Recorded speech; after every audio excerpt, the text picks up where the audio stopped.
আজকে টকটকে লাল শাক রান্না হবে। তো লাল শাকটাকে ধুয়ে পরিষ্কার করে তারপরে কিন্তু কুচি কুচি করে কেটে নেওয়া হচ্ছে।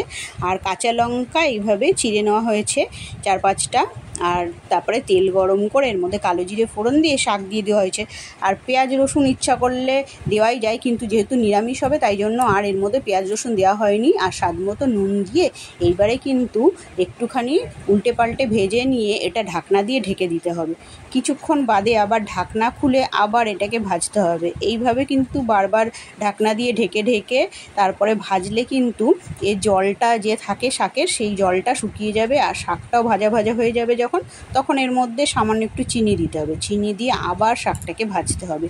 এইভাবে লাল শাক ভাজলে কিন্তু খেতে খুবই সুন্দর লাগে, ঠিক আছে। আর যেদিন নিরামিষ থাকে না সেদিন পেঁয়াজ রসুন দিয়ে খাওয়াই যায়, ভালো লাগে শাক এইভাবে খেতে। আর টকটকে লাল শাক দারুণ লাগছিল।